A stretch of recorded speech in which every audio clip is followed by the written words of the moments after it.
पंच क्लेश दुखों को जन्म देते हैं। अंतर यात्रा का पथ जैसे जैसे प्रकाशित होता है वैसे वैसे अंतर जगत उजागर होता है और तब योग साधक दुखों के बीजों का साक्षात्कार करता है। उसे पता चलता है कि जीवन के सभी दुखों के कारण बीज रूप में अपने स्वयं के अस्तित्व में ही दबे पड़े हैं। जो भी पीड़ा परेशानी हम अनुभव करते हैं उसका कारण हम ही में छिपे हैं। इन्हें बाहर समझना केवल एक भ्रम है। हालांकि इस भ्रम के शिकार लगभग सभी होते हैं। ऐसे भ्रम को सच समझने की भूल भी प्राय सभी से होती है, और हो भी क्यों ना, क्योंकि खुद की आंखें इसकी गवाही देती है।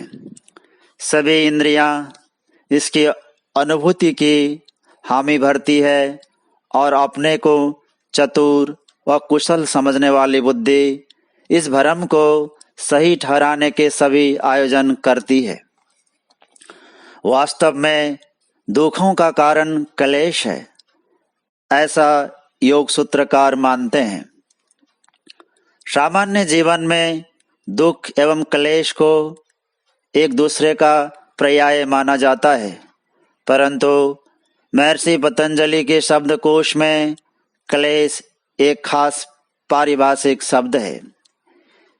यहाँ इसके अर्थ गहरे, सूक्ष्म एवं दार्शनिक, आध्यात्मिक है। इन अर्थों में क्लेश दुखों का कारण है। इसे इस भांति भी कहा जा सकता है कि क्लेश हटे तो दुख मिटे। ये क्लेश कौन कौन से हैं? इस पहेली का हल महर्षि अपने योग सूत्र में देते हैं। अविद्या, अस्मिता, राग, द्वेष, अभिनिवेशः, क्लेशः। दुख उत्पन्न होने के कारण है अविद्या, अस्मिता, राग, द्वेष और अभिनिवेश, यानी दुख पैदा करने वाले क्लेश 5 हैं। महर्षि पतंजलि के अनुसार ये 5 क्लेश ही हमारी पीड़ा एवं सभी परेशानियों का मूल कारण है।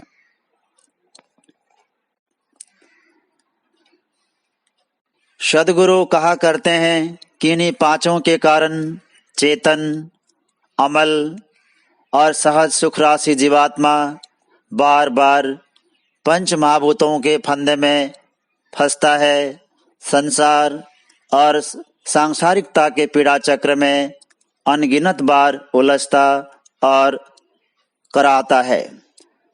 जीवन का रूप कोई भी हो और कहीं भी हो, दुखों की त्रासदी हर कहीं बनी रहती है। इसके लिए कितना भी सोचा जाए, कितना भी किया जाए, पर यथार्थ जस का तस बना रहता है।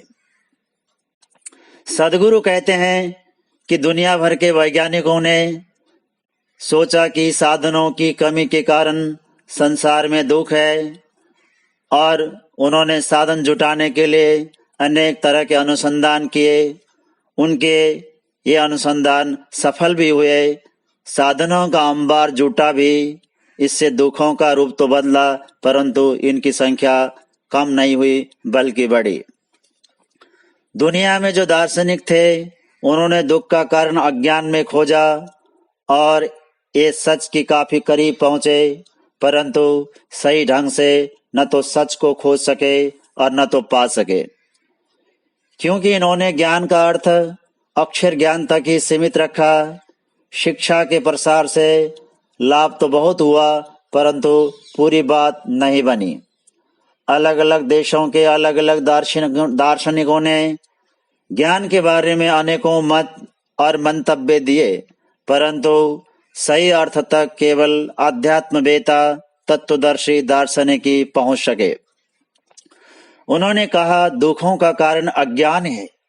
यह बात सही है, पर यह अज्ञान मूल कारण नहीं है। इस अज्ञान का भी कारण है, और वह कारण है अविद्या। सदगुरु का कहना था कि यदि महर्षि पतंजलि के इस महत्वपूर्ण सूत्र पर गहन विचार किया जाए तो इससे कई गंभीर अर्थ प्रकट होंगे। अपनी आध्यात्मिक चर्चाओं में सदगुरु का कहना था कि कलेशों की संख्या गिनाने वाले इस सूत्र में योगर्षि द्वारा कहा गया कलेशों का क्रम भी महत्वपूर्ण है। महत्वपूर्ण इनकी संख्या भी है। सबसे पहले संख्या की बात सोचे तो जीव के काया कलेश का निर्माण करने वाले महाभूत भी 5 ही हैं।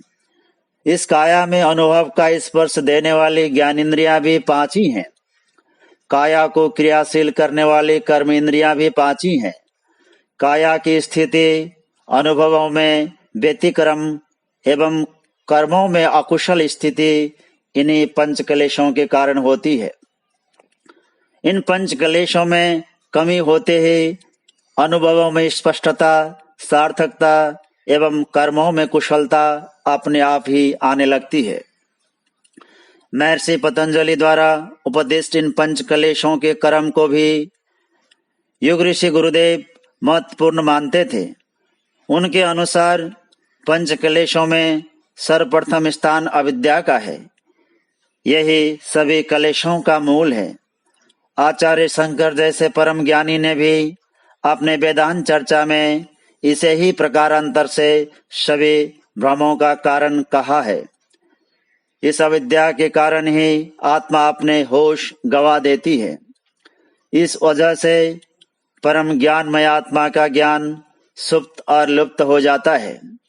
स्थिति कुछ ऐसे ही विचित्र बनती है जिसे सही से बताया नहीं जा सकता।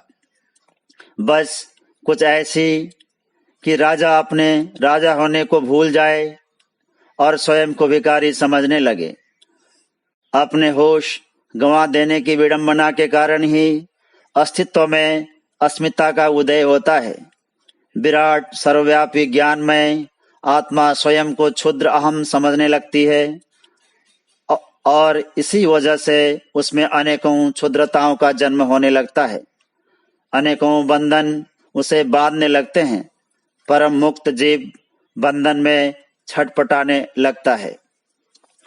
अविद्या के प्रभाव में होश गंवा बैठी आत्मा अपने स्वरूप को भूलकर प्रकृति से गांठ जोड़ लेती है। अस्मिता ही है वह गांठ। इस अस्मिता से उसमें पनपती है राग की आसक्ति। सुख की लालसाएं उसे बांधती है। सुख मिले और सुख बना रहे। इंद्रिय संवेदन, मानसिक अनुभव बार बार प्रीतिकर हो, यही तो राग है। जो इसके विपरीत है उससे स्वाभाविक द्वेष पनपता है। इसे घृणा का भी नाम दिया जा सकता है। जिसे द्वेष होता है उससे विनाश की भावनाएं जगती है। सुख पाने की आसक्ति हो या दुख से विरक्ति, दोनों ही हमें बांधती है। दोनों ही जीवन से, शरीर से मोह पैदा करते हैं। हम जीवित रहना चाहते हैं। सुखों के भोग के लिए हम जीवित रहना चाहते हैं। दुखों के, अपने द्वेषियों के, बैरियों के विनाश के लिए। जीवन से, खास तौर पर अपने शरीर से चिपके चिपटते रहने की लालसा अभिनिवेश है। चूंकि मृत्यु शरीर को छुड़ा देती है, इसीलिए मृत्यु के भय को भी अभिनिवेश कहा जाता है। साधारण जनों की बात कौन कहे, ज्ञानी भी मृत्यु के भय से घबराते हैं। मौत सभी को डराती है। दरअसल डर मृत्यु का नहीं होता। डर होता है इस बात का कि हमारे सुख के साधन छूट जाएंगे। डर इस बात का होता है कि जिन्होंने भी हमें दुख दिया अब हम कभी उनसे बदला नहीं ले पाएंगे। इस तरह से कभी कम और कभी ज्यादा दुखों के बदलते नाम और रूपों के साथ अविद्या, अस्मिता, राग, द्वेष एवं अभिनिवेश, ये पांचों क्लेश अपनी उपस्थिति जताते रहते हैं। इनमें से प्रत्येक प्रभावशाली है। जब पांचों इकट्ठे हो तब तो कहना ही क्या। इस तरह से पतंजलि योग सूत्र के दृष्टिकोण से मनुष्य के जीवन के सभी दुखों का जड़ पंच क्लेश है।